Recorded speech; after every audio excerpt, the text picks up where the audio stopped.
আসসালামু আলাইকুম বন্ধুরা, রান্না আজকাল আপনাদের সকলকে স্বাগত। আশা করি সবাই ভালো আছেন। আমি আজকে আপনাদের জন্য নিয়ে এসেছি মিষ্টি লাউয়ের লাচ্চা পরোটা। এটা একদম অন্য ধরনের পরোটা, খেতে দুর্দান্ত লাগে। মিষ্টি লাউয়ের লাচ্চা পরোটার জন্য প্রথমে আমাকে নিয়ে নিতে হবে মিষ্টি লাউ। সুন্দর করে লাউগুলো এভাবে ছোট ছোট করে কেটে নিয়েছি। এবার লাউগুলো সেদ্ধ করে নেব। এরপর নিয়ে নিব ময়দা, তারপর দিয়ে দিব স্বাদমতো লবণ, আর একটু দিয়ে দিব তেল। তেল দিয়ে ভালোভাবে মাখিয়ে নিব।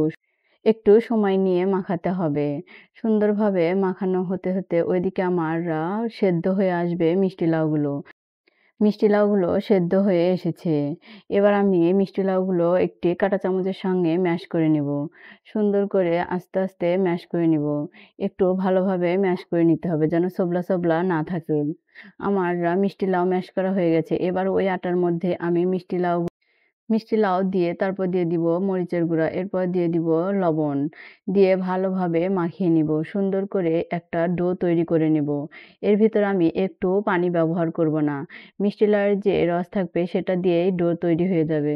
দেখুন কত সুন্দর আমার ডো তৈরি হয়ে গেছে। এবার ডো থেকে এভাবে একটু একটু করে নিয়ে রুটি তৈরি করে নেব। সুন্দর করে রুটি তৈরি করে নিতে হবে।